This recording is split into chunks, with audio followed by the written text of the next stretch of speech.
আমরা তো প্রথম থেকে দেখেছি মানে প্রথম টার্মটা বাদ দিলে নেক্সট টার্ম থেকে ওরা দেবো চুরি ছাড়া আর কিছু এই গভর্নমেন্ট করেন।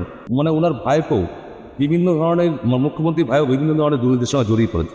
নতুন জেনারেশন সেই ভোটটা কিন্তু এবার কোনো মতে শাসক দল পাবে না। এবং পুরনোদের মধ্যেও আমরা যারা আছি, আমাদের যারা একটু বয়স্ক তারাও কিন্তু আমরা চিন্তা করেছি এবার আমাদের কর্মসংস্থান শিল্পের ওপর জোর দিতে হবে। প্রথমত আমাদের 34 বছরের বামপাল সরকার ছিল এবং তাদের মানুষ উৎখাত করেছে এবং তখন আমরা আশা করেছিলাম এই নতুন সরকার আমাদের অনেক কাজে লাগবে, বিশেষ করে শিক্ষা, শিল্প, চাকরি, কর্মসংস্থান এগুলো আমাদের বাড়বে। কিন্তু আমরা দেখলাম তৃণমূল প্রথম থেকেই মানে কেবল দুর্নীতির সঙ্গে জড়িয়ে গেল এবং শিক্ষা, কর্মসংস্থান, শিল্প দিকে ভাবনা চিন্তাই করলো না।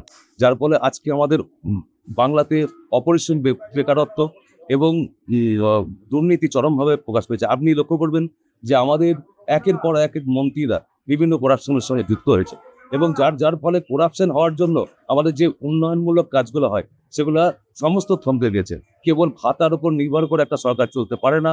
আমরা এই সরকারের অবিলম্বে সমূলে উৎপাটন চাই এবং আমরা আশা করছি এবং আমাদের দৃঢ় বিশ্বাস এবার এই সরকার পরিবর্তন হবেই এবং আমাদের নতুন সরকার তৈরি।